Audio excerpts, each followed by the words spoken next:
Hello, everyone, and welcome to today's IG Live. I'm so excited for today. And I'm tuning in from Maui, beautiful Maui. So I'm sending all of you the beautiful Hawaiian love that I am surrounded by and so lucky to be here with my family. Thank you for joining us on this IG Live. Today we are going to have 30 minutes with my new beautiful, beautiful friend, Sarah Sapora. Sarah is the author of this amazing book. And those of you that are live or watching this recording, I hope that you will read her book, listen to her book. I read and listened to it this week. My best friend Kirsten and I did, and then we had the best time just talking about everything that we had learned from Sarah. Her book is a totally doable approach to creating a self-loving and liberated life. And she goes through, oh, hello from Honolulu, yay! we're both in Hawaii. Sarah, if you are joining, please ask to join, and then I'm going to add you, and we're going to go through the community questions that were submitted. And those of you that are joining us live, this is an awesome opportunity to ask Sarah your questions about really what does it mean to love ourselves? How do we get there? It's not about pampering and going to the spa. Those are self-care things, as Sarah says, but not self-love. And I think that Sarah gives us really tangible tools and strategies for uncovering our shit and helping us really get to a place where we are honoring and loving ourselves, truly. So I'm going to wait for Sarah to request to join. And tell me where you're from. And if you have some questions that you want to ask Sarah, please submit them to the chat. Okay, hi Sarah, I see you've joined. Just request to join, and then I'm going to add you to our IG Live. In the meantime, I'm going to read her bio, because those of you that don't know Sarah, she is just such an incredible human being, really, truly. Sarah Sapora loves cowboy boots and straight-talking self-love. As a writer, inspirational speaker, social media, community leader, and the creator of size-inclusive live events and retreats, she uses her voice to make personal growth accessible to plus-size women old enough to remember life before the internet. There she is. Wonderful. Eat, Pray, Love Travel Design. Oh, I love that name. That's a beautiful design. Beautiful name. Yay, Sarah! I can't see you again. Really? Swear to God. Can everybody see me? They can see you, but they're not going to end up being able to see. They're not going to be able to record it like you want to. We're going to, and basically what this is, shit, I have tissues in the background. Basically, this is universe forcing us to do this again and again and again until we start including tequila in these moments. I don't know. Oh, it's okay, because I can see you very clearly, and somebody in the chat is saying that we can see you both. Yes, I know.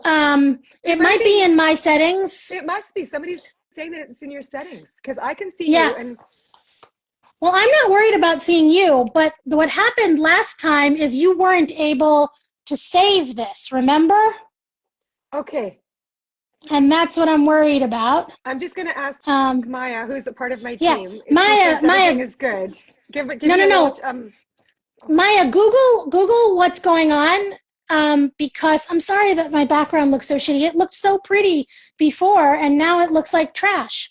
It does not. So good. I just want to make sure that you can save this, because you couldn't do that last time. Okay. I mean, I don't care. I'll do it again. You know me. Whatever.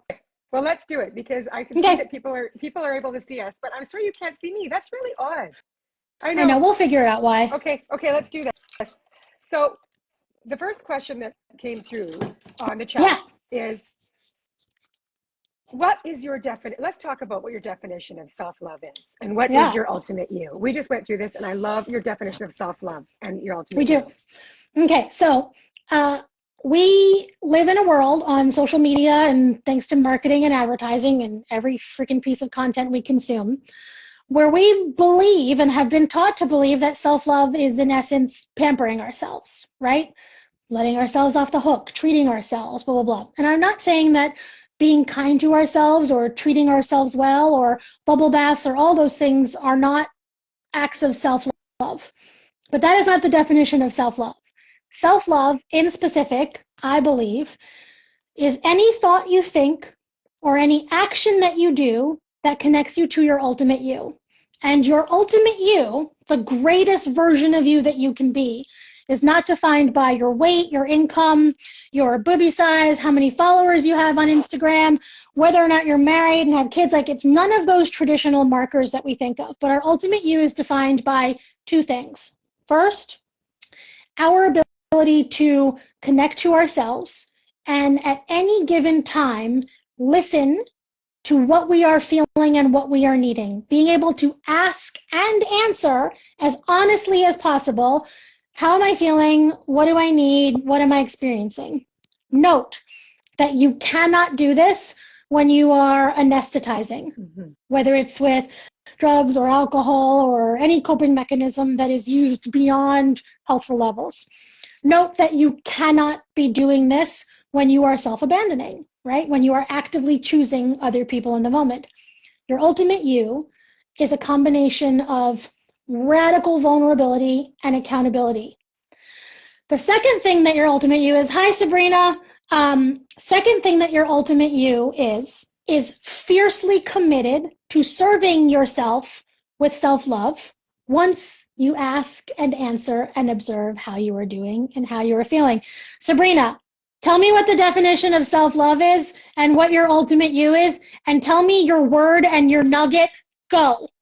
But Sabrina's in my community. She's she is the most gorgeous soul. She's been with me for a while, and she will be able to answer this shit. Watch. Your word, your nugget, go. You won't break my soul. We do this thing where you have a dance and a nugget, whatever. Awesome. So, yes, self-love is about serving yourself with the things that you need through thought or through action that connect you to an ultimate version of you. And that ultimate version of you is basically liberated on their terms, released from other people's expectations and your own. And your ultimate you is evolving as you evolve in life. It is not a stagnant, fixed person or place. That is diet culture. Diet culture is the before, the middle, and the after, the broken, working on ourselves, and healed and fixed. Our ultimate you meets us at the road wherever life finds us at that moment. Yeah. So talk about diet culture. There are some questions that came through. I know. Yes, go ahead. Like we talked about earlier, like we're surrounded still by diet culture in so many ways, right? Because we need to look like this magazine, skinny, I don't think all the things that most bodies don't look like. Right. And anyways, that's another thing. How can you be body positive? Ooh, you're asking me all these good questions, and you don't realize it. Weight. Yeah. Okay, so let's throw a few ground rules out here. The first is that I don't give a shit if you want to lose weight or not. I really genuinely don't care. I have no agenda. I don't identify as a fat activist, and I don't identify with anything other than a person who is doing my best to get you to critically think on behalf of yourself and your own values. That being said, weight loss is net positive for some people and net negative for others. Okay? For me, I am someone, I know that weight loss is net positive. And I have been on a journey, like many women, of gaining and losing weight and trying to adjust their relationship to food and body her whole life. My soul archeology and my life liberation absolutely includes body liberation as it relates to me and my values. So let's clear something up. As I would say 90% of people who are going to listen to this, maybe even more, believe that body positivity is love yourself, love your body however it is, and all bodies are beautiful. And as long as you love yourself, you are being body positive. That's not true. Body positivity is something very specific. Body positivity is an offshoot of the fat acceptance movement designed to sociopolitically empower larger bodies The fat acceptance movement really became a thing in the 60s and 70s and the 80s. As that started to ingratiate itself into culture more, body positivity became a thing. Most of us did not hear about body positivity until like around the 2010, when social media started to become a thing. And at first, body positivity was let's empower fat bodies to have more representation. And then it became let's empower marginalized bodies of all types to have representation. And then something very interesting happened. The eating disorder recovery community, which is primarily made of slender, young, frankly, Caucasian women, started to use the idea of body positivity to foster self-acceptance. Now, this community is overwhelmingly slender and exists in relative body privilege, and it started to become the idea that all bodies are normal and deserving. And then the mainstream media started to pick up on that. And then we had Victoria's Secret and Aerie and all of these big brands starting to use the idea of body positivity to basically tell you to love yourself as you are. And that is how we know body positivity now. We know body positivity to basically be self-love, but it is not. Yes, body positivity requires love and acceptance of self, but body positivity, as it was created, is a very specific thing, and that is to socio-politically empower larger bodies. And fat activism, which is what the body positivity community was created from, is intrinsically anti-diet and anti-weight loss. Now, this is very important. It is important for me to acknowledge because as I've grown and aged and learned, I have gotten a chance to learn and acknowledge where I have misspoken in the past. And that's part of life, right? Part of life is understanding when we've sort of screwed up unintentionally, even though our intentions have always been wonderful and blah, blah, blah, we do the best we can at any given moment. So there was a point in time in my life where I truly felt that, yes, you can be body positive and lose weight, because as long as your motives are pure and as long as you love yourself and as long as what you are doing is in service of self-love, then yes, you can lose weight. But the truth is, if we're really being honest and we're really being aware about the origins of body positivity, then you cannot pursue weight loss and be body positive. Now, that does not mean that you cannot love yourself and find self-acceptance, and it does not mean that you are not deserving. It just means if you really go down to what body positivity means, which most people have no idea, because we have gotten our definition of body positivity as social media has spit it out to us over the last few years, right? Body positivity is intrinsically anti-diet. So I don't want to knock whatever that person was saying, because that person was actually asking a very specific question. So I want to answer what they're asking, but I also want to reframe it so we have more context. What I believe that person was really asking was, can I love and accept myself? Can I value myself? Can I feel worthy and lovable and good enough exactly as I am and also want to lose weight? And to that I would say, abso-fucking-lutely. No doubt in my mind. That is a different question than, can I be body positive and want to lose weight? Now, if you ask somebody whose experience with body positivity is based on the last 5 or 6 years, you're going to get a completely fucking different answer. And that's okay. I've been working in this arena for a decade and a half. I speak this language, and I've done a lot of research as to the origins of the communities and the origins of fat activism. Even though I don't choose to identify with that, I understand the necessary need for marginalized bodies of all kinds to have adequate representation. To that person who asked that question, yes, look at my face, hear my voice. You deserve to love yourself and accept yourself exactly as you are.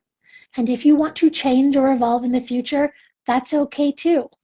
You will not create long-term change of any kind, whether it's emotional or physical or spiritual, by self-loathing and abandoning and hating where you are right now. You will only create long-term change by being able to look at yourself with accountability and compassion. And that is allowed. Not only is that allowed, but that's encouraged.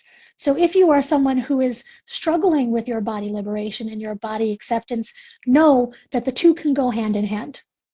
But that also means that the body positivity movement can still exist as it needs to. And we, you, me, all of us, don't need to borrow that in order to feel empowered in a way that makes sense. Does that make sense? Like, we can feel empowered exactly as we are, and also have room for those living in marginalized bodies to be able to pursue empowerment in socio-political ways that are not about what we're talking about. Does that make sense? So I want, that was a wonderful question. And I wanted to do a couple of things. One, acknowledge that it was a great fucking question. Two, give it historical context so that we could all be educated on the same page. Three, acknowledge, my missteps in the past. And then four, really give that person what I think they were really looking for when they were asking that, which is, can I love myself exactly as I am if I want to lose weight? Can I wrestle with those two very difficult, nuanced, delicate feelings at the same time? And I do believe that you can. Sarah, that was just such a beautiful answer. Thank you. Yeah, thank you. Thank you for giving me space to do that, because when I saw that question, I knew it was going to be a fucking zinger, and I knew that it deserved it. But you told me we could go deep. It deserves. We're going deep. Yeah, so it deserves a deep answer, and we don't go surface. I'm not going to go yes, of course, or no. Let's fucking figure out why. Let's be honest. Let's be real about it, and that's what I was super excited to be able to do. Yep. Just now. So I hope whoever hears that. Archeology, Sarah. This is archeology. Yeah, it is, for sure. We're not messing around. Do you have any advice for reconnecting with yourself after years of emotional abuse? Yeah. This is a wonderful question, and I'll start with a disclaimer. Thank you, Kim.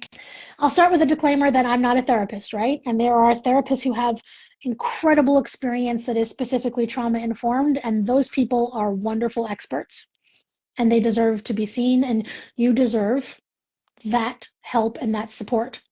And I hope you feel empowered to get that.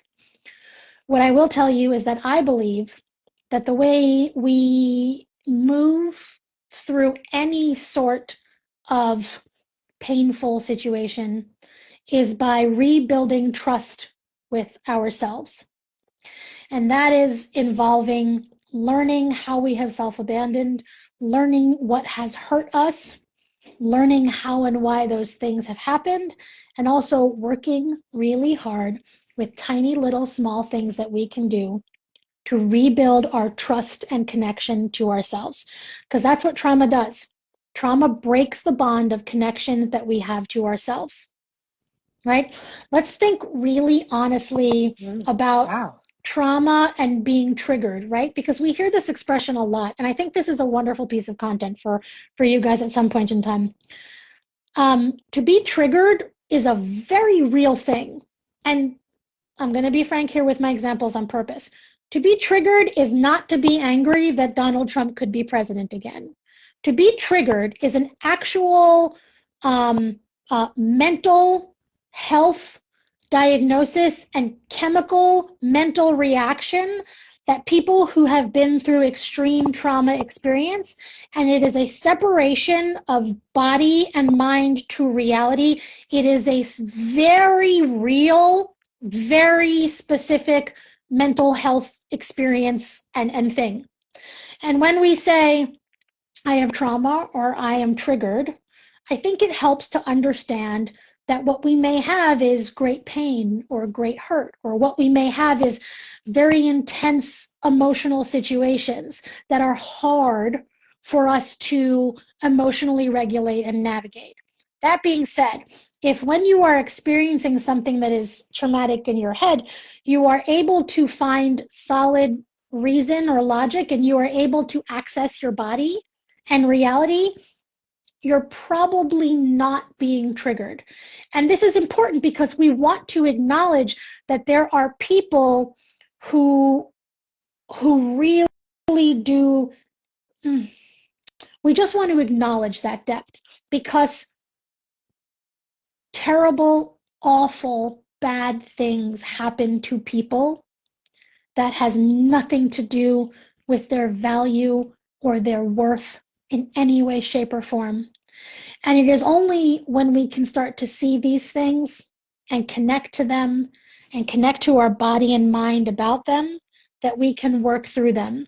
So if you are someone that has experienced emotional abuse and trauma, I am never, ever, ever going to tell you that you don't deserve to feel every fucking ounce of pain that you do.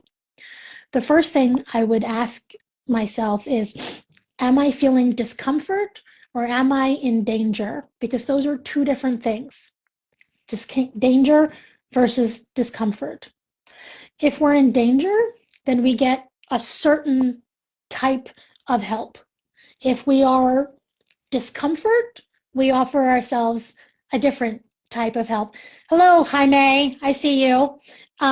So moving forward from anything traumatic, whether it is truly deep trauma or whether it is deep pain, right? Because to all of us, our pain and our trauma, it's hurtful, it's real, and none of us should be discrediting anybody's depth of pain. Pain is pain. It's not a contest. It's not porn. Who's got the grossest pain? Whoever's got the grossest pain wins. At the heart of that is about rebuilding trust with self. And if you've got some mental stuff that you're working with, you're going to use different tools to rebuild trust with yourself. And if you are of relative sound mind and able to connect to your body and think with logic and ration, then you will use different tools. But at the end of the day, it's about rebuilding our connection to our bodies and our minds and rebuilding trust to ourselves so that we can create a different narrative and make change. Beautiful. Are you looking at me like, wah, wah, wah, she's no fun? Because I could be fun if you wanted me to. No, this is very, these conversations are so important, Sarah, and it's real. Mm-hmm. This is the real deal. Okay, so does self-love create self-worth, or is it the other way around? Oh my God, I love this question.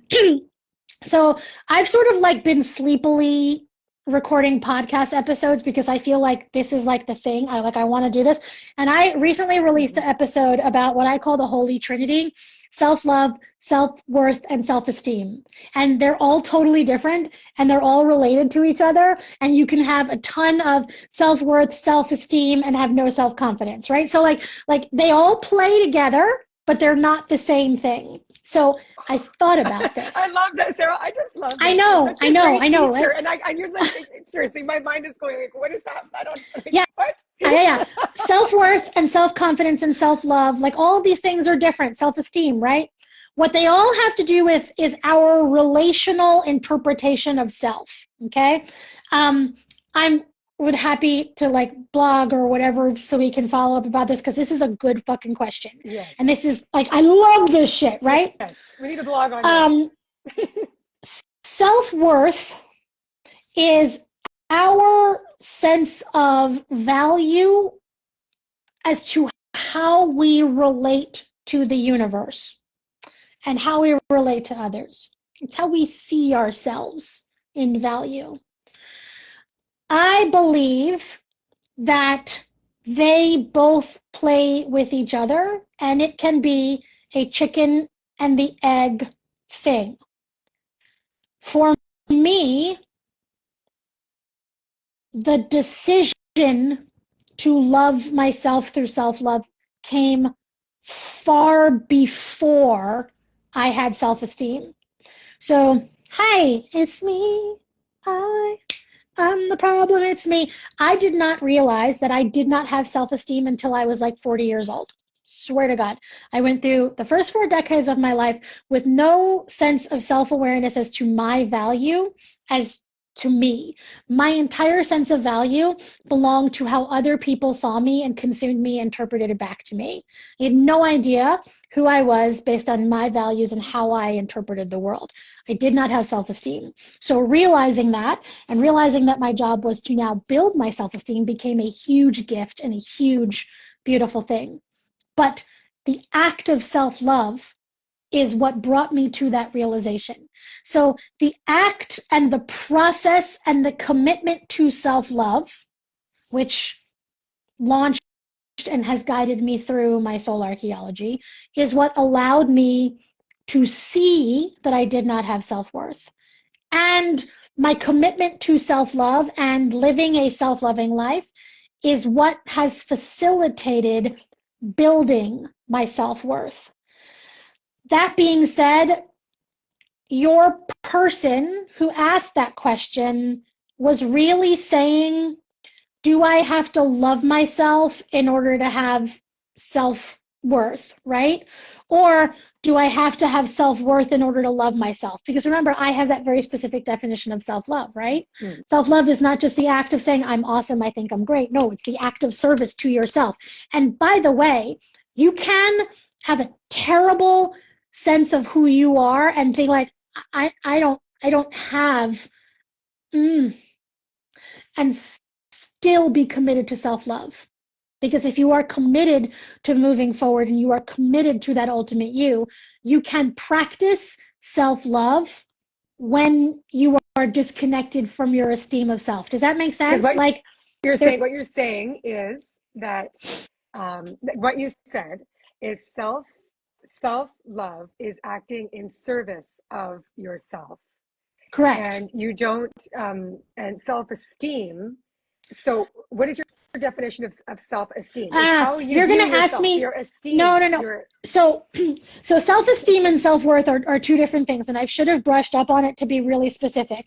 One is how you see your value as it relates to the world around you, and one is how you see your capabilities. They're different things, right? One is I see myself as an intrinsically creature of value. I am as good as everybody else. I am worthy, and I exist within this world as a creature of worth. And the other one is I am capable. I can do this. I have my own back. And those are like two different things, right? But self-love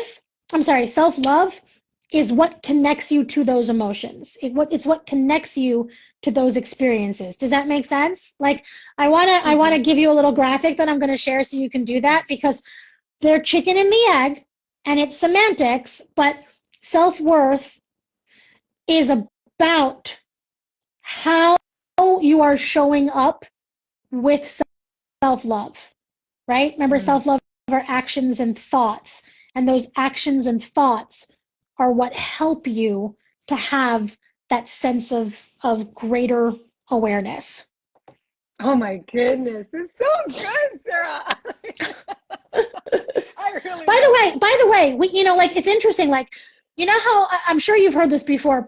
For years, people are always like, "How are you so confident?" Confidence has nothing to do with self-worth and nothing to do with self-esteem.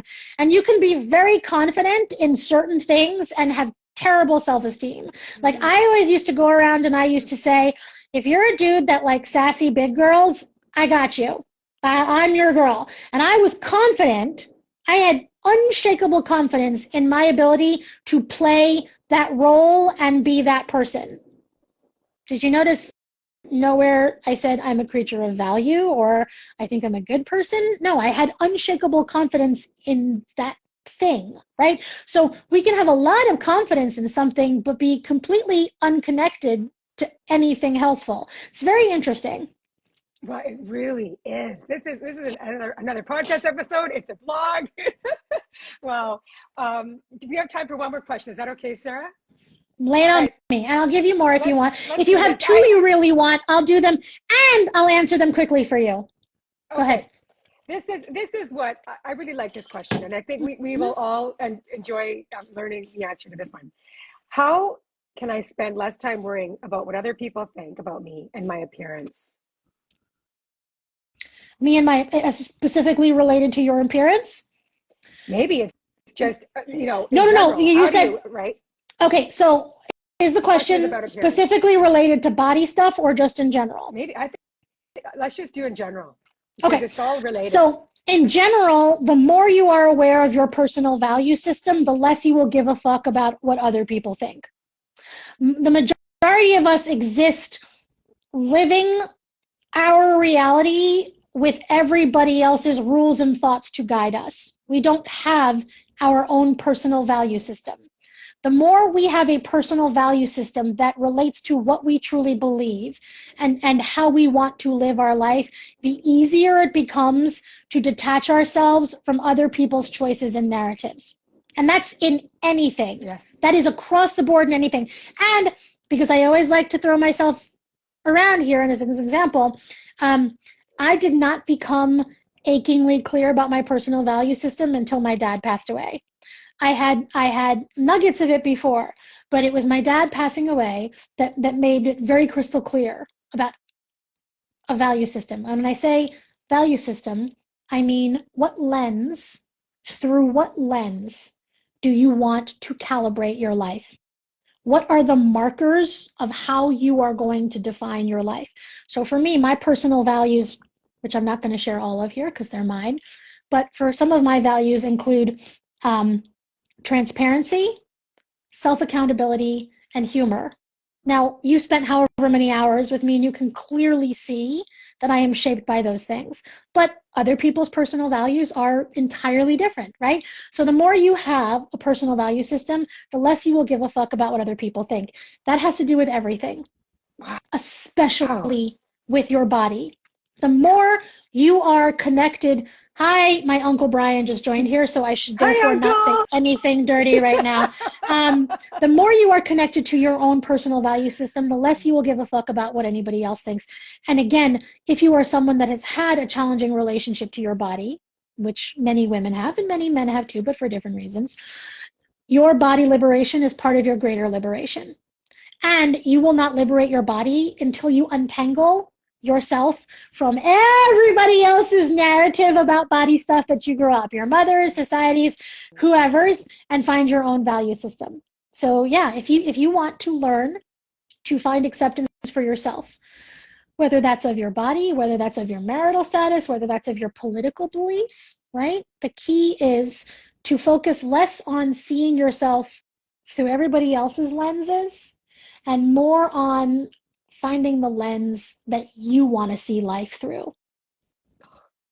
That is just awesome. Sarah, like I'm gonna rewatch this many times because there are so many, like, talk about nuggets. There was gold in this conversation. Thank you so much for My your time pleasure. and just like sharing and all your teaching. Like you're an amazing teacher. I appreciate you. Thank Like you. you really are. I'm gonna hold up your book, and I hope everybody reads this beautiful book, Soul Archeology. The name is like, I love the name. I love the name, and it is really about archaeology, uncovering and unlocking, and a totally doable approach to creating a self-loving and liberated life. Yep. Well, thank you, Sarah. You're doing Thank tremendous, you. very important work in this world Thank for you. all of I us. really So appreciate that. And I cannot wait for us to, keep being peeps. And I hope you have a wonderful time where you are in Hawaii. And text me. And thank you to everybody who joined in. And thank you to anybody who asked questions. You have more questions on there. What I'd like to offer is I'd like to make you some videos where I answer those questions for oh you my or goodness, thank write you, you. Sarah. Yes. Yeah, you tell me what you want, but those people Okay. were brave enough to submit a question, so I'd like to honor them with an answer. So Oh, let's talk about how we thank want to you. do that, but I'm happy to help you with that, okay? We will. We will. Thank you, Okay. everybody. And I want to, Thank Sarah, you. before we go, I wanted to Yeah. invite you to our summit. Our summit is coming up April. I I know know. it's coming up so soon. April No, you 12th, don't understand. 13th, 14th in Vancouver. I know. Listen, I'm so down with your summit, and I have to tell you, that is literally the weekend that we're moving our house. But do not think for It's one okay. moment that we're not going to be talking and you're not going to have me at your next summit about talking about Yes, self-love, because you are. I love your summits. I love the people at your summits, and I would love to be able to see some additional body representation and different perspectives there. That being said, if you guys are looking for relational stuff, they've got an incredible summit now coming up in like 2 or 3 weeks with wonderful teachers, and like not bullshit teachers, like teachers that if I resonate with, and like I've done podcast interviews with them, please go and check it out because you will not be sorry, especially if you're in Canada. It's an easy trip for you. I would be there with you in a fucking heartbeat if I could. I promise you. I think it's so wonderful. I do. Thank you so much, Sarah.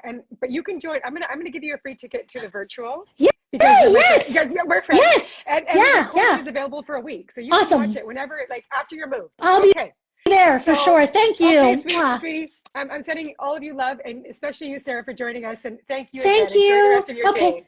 Bye, guys. Aloha. Yeah.